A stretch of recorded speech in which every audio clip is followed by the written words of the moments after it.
양적 축소를 하고 있다. 종전보다 이 양적 긴축은 종전보다 2배에 가까운 속도로 진행되고 있다. 자, 우리가 이런 것들을 가볍게 무시할 내용이 아니라는 거예요. 근데 이런 게 중요하지 않고 그냥 집값은 계속 우상향한다. 전세값이 올라가고 입주 물량이 모자르니까 그렇게 주장하는 사람들의 난 논리를 모르겠어. 자, 이런 가운데서 지금 일기 신도시와 강남 재건축이 그리고 강남의 A급의 아파트들에서 신고가 놀이가 진행되고 있어요. 그래서 대선 후에 일기 신도시의 시가총액이 증가했다고 그래요. 가격이 올라갔다는 얘기죠.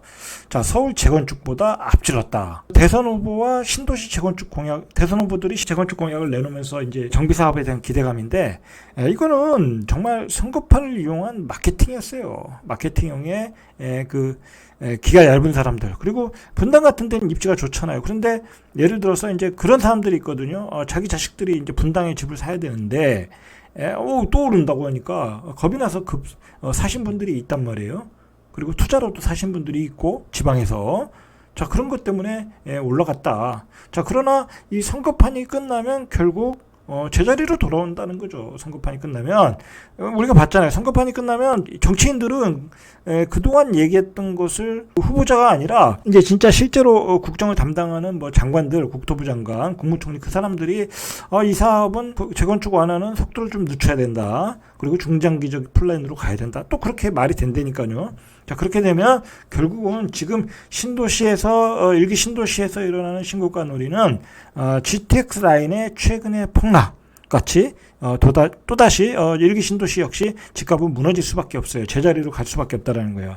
우리가 그런 풍경은 많이 봤어요. 왜냐하면 지금 뭐 일기 신도시에서 언급되는 그 재건축이라는 게 3년 안에 되는 일이 아니잖아요. 그죠? 언제 될지도 모르고 그것을 위한 법도 만들어지지 않았다. 법이 언제 만들어질지도 모르고 그 법대로 과연 사업을 해서 사업성이 있는지 없는지도 모르고 그런 상황에서 다시 제자리로 갈 수밖에 없다. 그렇게 보셔야 돼요. 자, 근데 중요한 건 팩트는 뭐냐면 한번 그 사이트에 들어가서 한번 실제 거래된 걸 보세요. 다 오른 게 아니다. 다 거래된 게 아니다. 굉장히 그 사업성이 뛰어난 곳, 일부 용적률이 낮은 사업성이 좋은 곳만 신고가를 조금 찍었어요.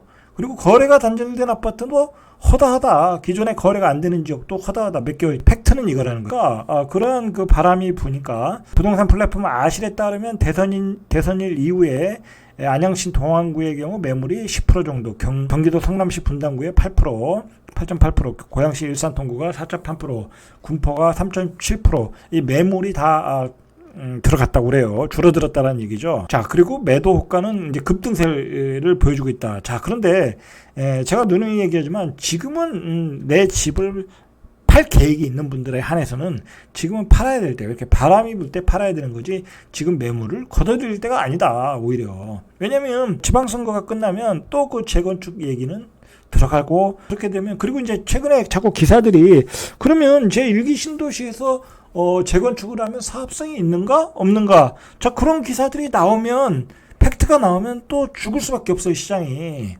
자, 그 팩트가 서서히 재건축 사업에 대한 사업성이 있는가 없는가에 대해서 실질적으로 나오기 시작했다라는 거야, 기사들이. 자, 그걸 보시죠. 자, 일기 신도시의 그 용적률을 300%를 올려준다고 해서 지금 집값이 급등했잖아요. 300% 올린 게 대박인가라는 거예요. 중개업자가 어떤 프로그램을 만들어서 이걸 돌린 것 같아요. 사업성이 있는지 없는지 돌려가지고 기사화된 내용인데, 분당 재건축의 사업성이 용적률 300%를 적용했을 때 기존에 84점이었는데 용적률이 이제 기존의 용적률을 적용하면 87점이라는 거예요. 그러니까 3점이 올라간다는 거예요. 성남시 조례대로 3종 일반 주거지역의 기준 용적률을 270%까지 가산했을 때는 84점이었는데 300% 적용하니까 87점이더라. 재건축 사업성이 108개 단지 평균 84점으로 나타났다는 거예요. 용적률 300%를 적용하니까 재건축 사업성이 84점밖에 안 나오는 단지가 108개나 됐다라는 거예요. 그러니까 별로 해당사항이 없다라는 거야. 일기 신도시에서 300%를 적용해도 87점밖에 안 나온다. 자, 근데 100점 정도를 넘어야 사업성이 있다고 그러는 거예요. 그러니까 100점 기준으로 볼 때 점수가 낮으면 사업성이 떨어진다. 84점이니까 사업성이 떨어진다는 거예요. 300%를 적용해도. 자, 예를 들어서 이 프로그램으로 돌렸을 때 사업성이 뛰어난 곳으로 평가받는 곳이 서울 압구정동 아파트의 경우가 사업성 지수가 128점이 나온다는 거야. 자, 그런데 일기 신도시는 300% 돌렸을 때도 87점이다. 자, 이래도 이게 들썩거릴 이유가 있나요? 물론 이 프로그램이 뭐 맞는지 안 맞는지는 뭐 정확히 우리가 검증할 수는 없지만 뭐 그래도 어떤 어느 정도 신뢰는 있다고 보고 이렇게 100점 이하로 나오고 있다라는 거예요. 자, 현재 일기 신도시의 평균 용적률이 분당이 184%, 일산이 169%, 평촌이 204%, 삼본이 205%, 중동이 226%라는 거예요. 그래서 이게 또 지구 단위 계획으로 묶여 있어서 재건축 추진이 쉽지가 않다고 그래요. 이게 그렇다고 하면 이제 통합 개발을 해야 된다는 거거든요. 통합 개발을 한다면 시간이 많이 걸린다. 단지와 단지 간의 어떤 그 의견 조절이 필요하니까. 원래 이 지구 단위 계획이 묶여 있으면 이게 개발이 쉽지 않아요. 그리고 사업성 지수 100점을 넘는 단지도 한 곳에 불과하다. 자, 그만큼 사업성 지수 100점을 넘는 곳이 그렇게 흔하지 않다라는 거예요. 그리고 중요한 거는 뭐냐면 국토부 장관도 이야기하고 있지만 재건축 일기 신도시만 적용할 것은 아니다라는 얘기가 나오고 있어요. 그러면 모든 신도시, 모든 재개발, 재건축에 다 적용할 수 있다는 얘기거든요. 자꾸 그러면 일단은 오래 걸리고 일기 신도시만 특혜를 누릴 수 있는 게 아니라는 거예요. 다른 신도시도 다 적용될 수 있다라는 거예요. 그렇게 되면 굉장히 그 재건축 아파트 당사자에게는 굉장히 유리하게 법이 나올 수가 없어요. 왜냐하면 그렇다고 한없이 용적률을 올려줄 수도 있는 것도 아니고 결국은 어떤 절충안이 나오다 보면 그게 큰 메리트가 될 수가 없어요. 지금 우리가 뭘 생각해야 되냐면 지금 그 경기도 시장에서는 아주 이상한 현상이 일어나고 있거든요. 일기 신도시에서는 뭐 신고가도 아파트별로 많이는 아니고 그 이제 역세권의 용적률이 낮은 아파트에서 신고가가 나오고 있고, 자, 한 군데에서는 가격이 4억씩 빠지고 있어요. 2억씩, 4억씩 빠지고 있다. 그러니까 같은 인접한 지역에서 두 가지 상황이 전개되고 있다. 자, 이걸 우리가 어떻게 이해를 해야 되겠다. 이건 전혀 경험하지 못한 상황이거든요. 예전과는 달리. 예전에 만약에 이쪽 지역이 한 지역에서 급등이 나오면 바로 갭매우기를 들어가거든요. 자, 그렇지 않은 상황이 벌어지고 있다. 자, 이거는 이제 제가 앞에서 얘기했지만 선거판의 특수한 상황이고, 자, 그것을 어떤 부추기는 전문가들이 있고, 자, 일부 단지에서 일기 신도시의 재건축은 강남의 재건축하고 마찬가지다라는 어떤 환상을 가지고 일부 단지에서 그렇게 신고가가 터지고 있을 뿐이다라고 보시면 될 것 같아요.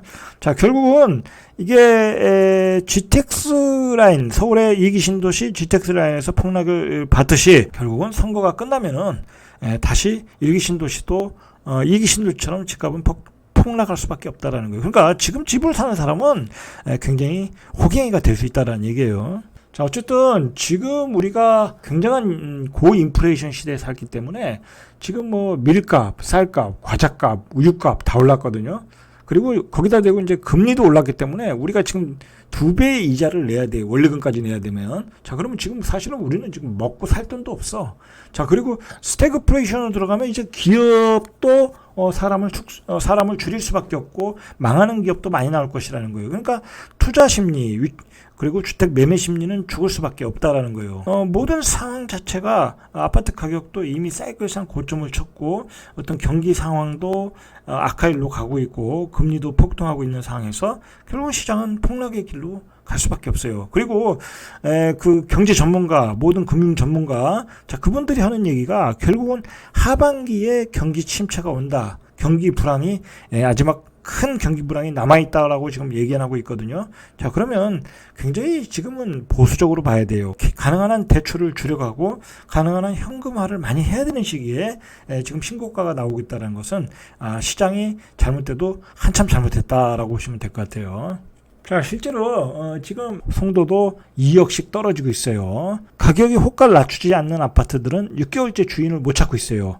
자, 더샵 그린워크 1차 84가 지난달 8억 7천에 거래가 됐고, 글로벌 캠퍼스 프로지오 전용 101제곱미터가 8억 9,800. 자에 선박김 됐는데, 자, 이거는 각각 지난해 8, 9월 사이 기록한 신고가에서 2억 2,500, 3억 4,700이 빠졌어요.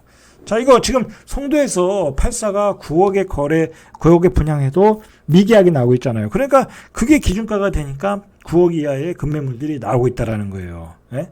지난해 기준으로 3억 4,700이 빠졌다. 인천 송도에서 벌어지고 있는 일이다. 자, 거기만 그런 게 아니라 의왕시 포일동, 인덕원 프루지오, 엘센트로 여기도 지난해 16억 3천에 거래됐는데 지난달 11일에 12억 5천에 거래되었다. 여기도 4억이 떨어졌다. 자, 근데 이게 바닥이 아니라는 거예요. 바닥이 아니다라는 게 문제예요.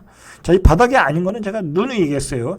거래가 안 돼요. 거래가. 이 4억은 최고가 기준으로 4억이 빠진 거지 평균 많이 거래된 거래 가격으로는 더 빠질 수 있다는 거예요. 이게. 자, 어쨌든 지금 인수위가 일기 신도시 특별법을 빠르게 추진하겠다고 원희룡 국토부 장관은 얘기했는데 자, 그래서 인사청문회에서 일기 신도시 특별법을 만들어 추진하겠다. 즉시 마스터플랜 수립에 들어가겠다라고 하는데 자, 이거는 선거를 염두에 두고 이야기하는 거예요. 그러니까 여러분들 좀 일기 신도시에서 이 정치인들의 어떤 이 말을 믿고 일기 신도시 가서 신고가를 잡는 것은 선거판에 말이 되는 거예요. 오징어 게임에 말이 되는 거예요. 그걸 아시고 부안해동을 하지 말으셔야 돼요. 지금은.